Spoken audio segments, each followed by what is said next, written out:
طبعا سوريا بشكل عام وشمال شرق سوريا تواجه أزمات، عدة أزمات، منها اقتصادية، سياسية، وفي الآونة الأخيرة أزمة مياه.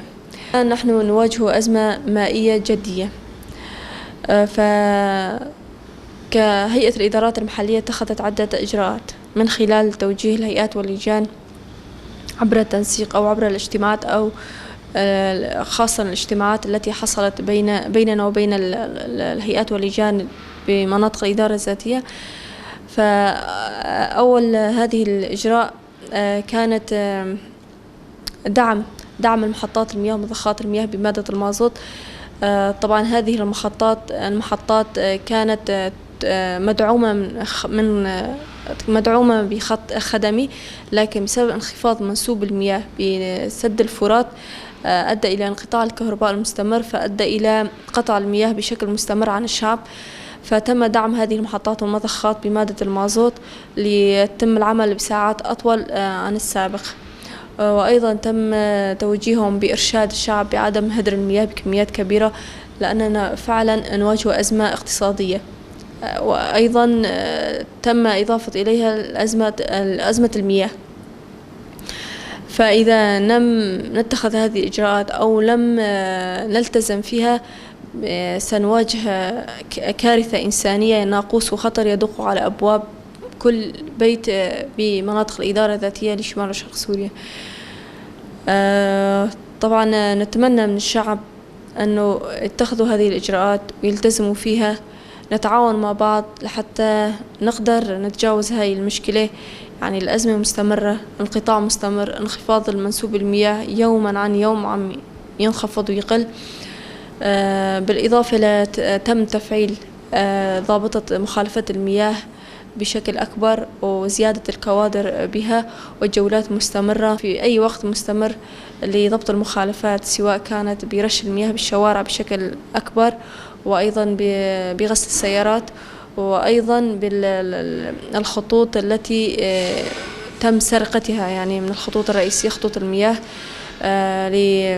لسقي البساتين أو المحاصيل الزراعية، لأن هذه المياه من مخصصات يعني مياه الشرب للشعب وليس لسقاية المحاصيل الزراعية، كون المحاصيل الزراعية لها أقنية ري خاصة بها يتم فيها سقاية المحاصيل الزراعية، من ضمنها البساتين، الأشجار وإلى آخره. نوجه نداء لكل إنسان حر في العالم، وأيضا لمنظمات حقوق الإنسان ولجامعة الدول العربية، وأيضا للدول الإقليمية الأوروبية، لكافة الدول، لكل الأذن الصاغية الساعية لحماية حقوق الإنسان، للتدخل بشكل مباشر لتفادي هذه الأزمة، لأننا فعلا سنواجه أزمة كارثة إنسانية بكل معنى الكلمة.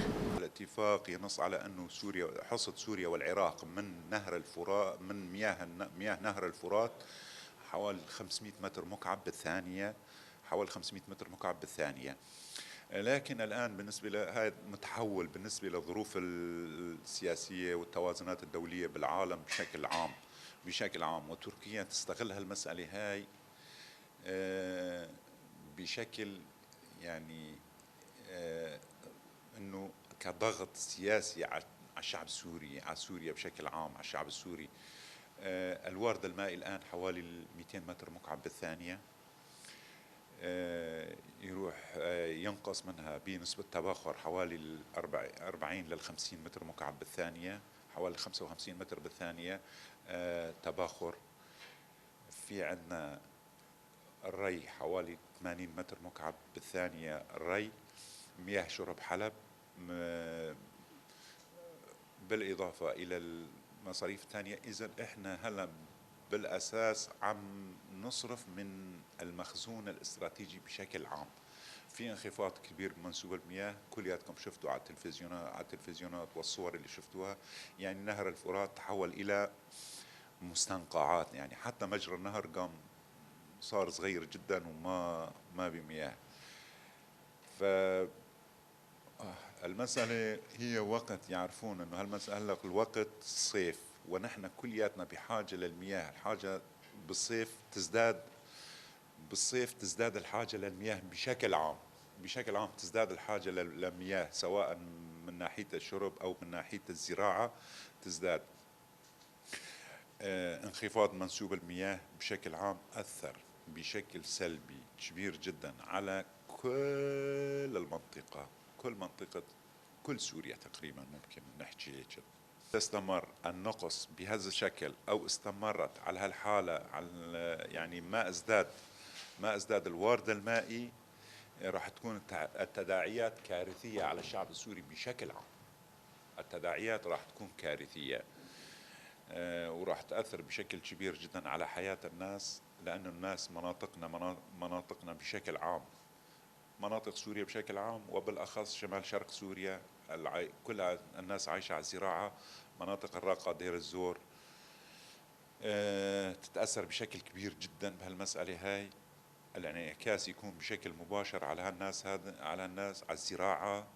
يعني نسبة 80 إلى 90% من الناس تشتغل بالزراعة،